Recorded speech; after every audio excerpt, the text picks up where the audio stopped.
Imagine being surrounded by thousands of people, yet feeling completely alone. This is not just loneliness. This is existential loneliness, the profound awareness that no one can ever truly inhabit your inner world.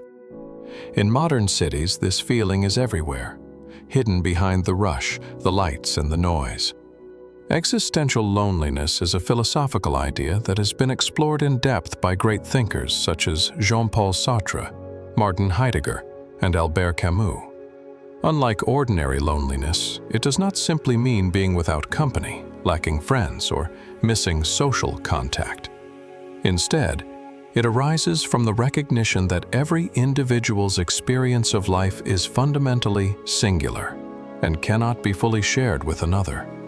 No matter how intimate our relationships, no one else can completely enter our inner world. This realization creates a deep awareness of separation, an unavoidable solitude at the heart of human existence itself. Jean-Paul Sartre described human beings as being for itself, emphasizing our radical freedom and the weight of self-awareness that comes with it. Unlike objects which simply exist, we constantly reflect on who we are and what choices we must make. This awareness creates both possibility and isolation. Even when surrounded by crowds, our consciousness remains uniquely our own, sealed off from others. In the urban environment, this solitude is intensified. Conversations often feel shallow, interactions are fleeting, and relationships can seem transactional. Sartre reminds us that freedom carries with it the burden of solitude, a truth magnified in modern city life. Martin Heidegger argued that one of the defining features of human existence is our constant awareness of mortality, a condition he called being toward death. Unlike everyday distractions, this awareness cannot be ignored forever. It shapes how we live, even when we try to bury it beneath work, entertainment, or routine. Urban life, with its endless noise and activity, often masks this reality, allowing us to avoid confronting our finitude. Yet, in quiet, unexpected moments, on a crowded subway ride, walking home at night, or pausing at a red light, we may suddenly feel the weight of mortality pressing in, revealing our ultimate solitude. Albert Camus described life as the absurd, the clash between our desperate search for meaning and the world's apparent indifference to our questions. Humans yearn for clarity, purpose, and certainty, yet the universe remains silent. In cities, this absurdity feels especially sharp. The mechanical rhythm of schedules, alarms, traffic, and deadlines can strip life of mystery, making existence seem repetitive and hollow. Surrounded by neon lights, endless advertisements, and crowded streets, one can suddenly feel the absurdity of it all. For Camus, this confrontation is not despair, but a call to live authentically, in spite of life's silence. Cities embody a striking paradox. They are dense, bustling, and filled with people, yet they often intensify feelings of existential loneliness. In theory, proximity to millions should foster connection, but in practice it frequently leads to anonymity. Crowds blur faces into a stream of strangers. Neighbors may remain unknown for years. The city hums with energy, but this constant motion can make genuine connection feel rare.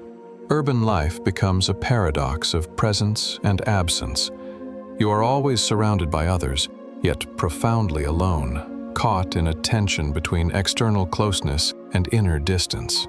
One of the most defining features of city life is its constant movement. People are always arriving, leaving, and passing through. Commuters rushing to work, tourists exploring, residents relocating for new opportunities.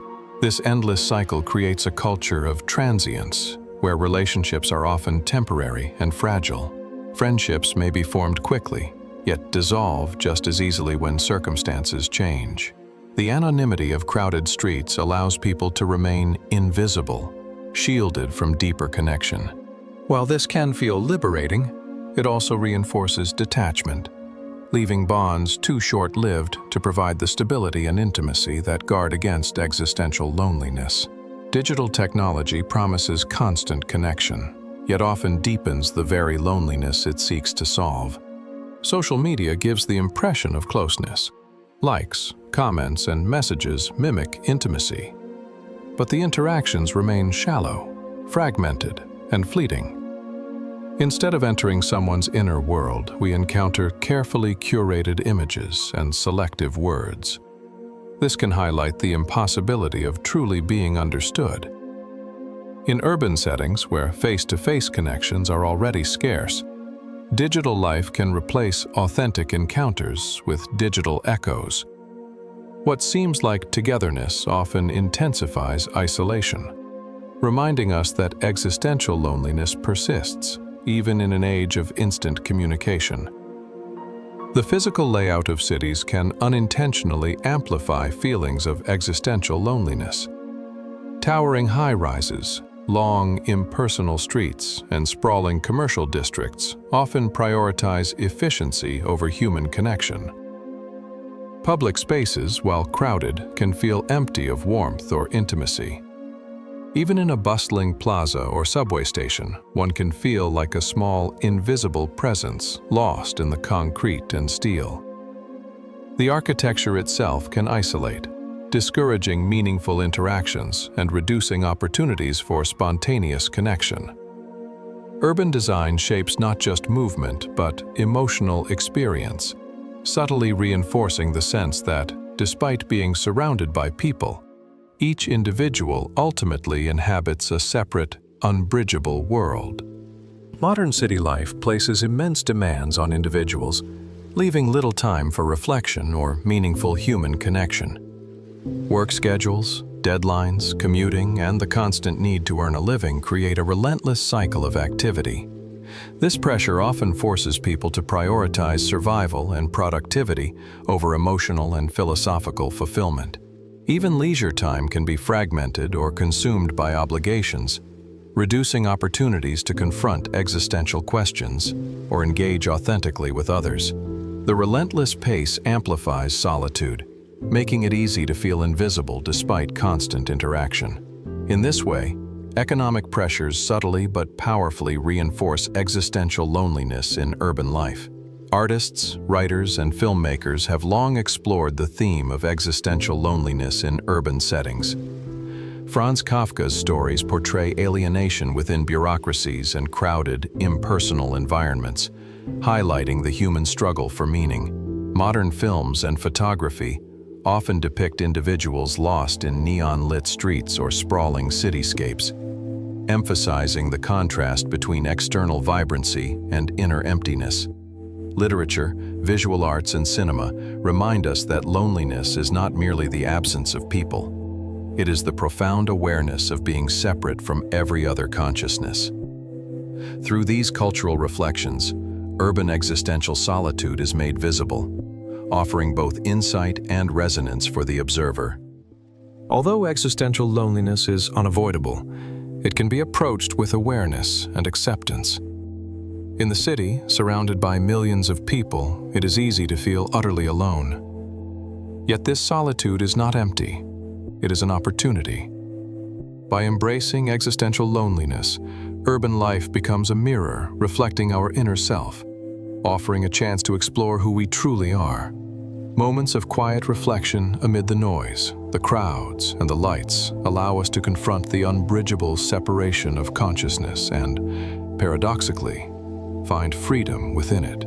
Existential loneliness, when faced with awareness and acceptance, can lead to profound personal growth, authenticity, and a deeper understanding of life's meaning. Let the city sounds slowly fade, leaving space for silence. In that quiet, notice your own presence, your inner world, and the singular nature of your consciousness. Existential loneliness is not something to escape, but to witness. Allow it to remind you of your depth, your freedom, and the unique perspective you bring to the world.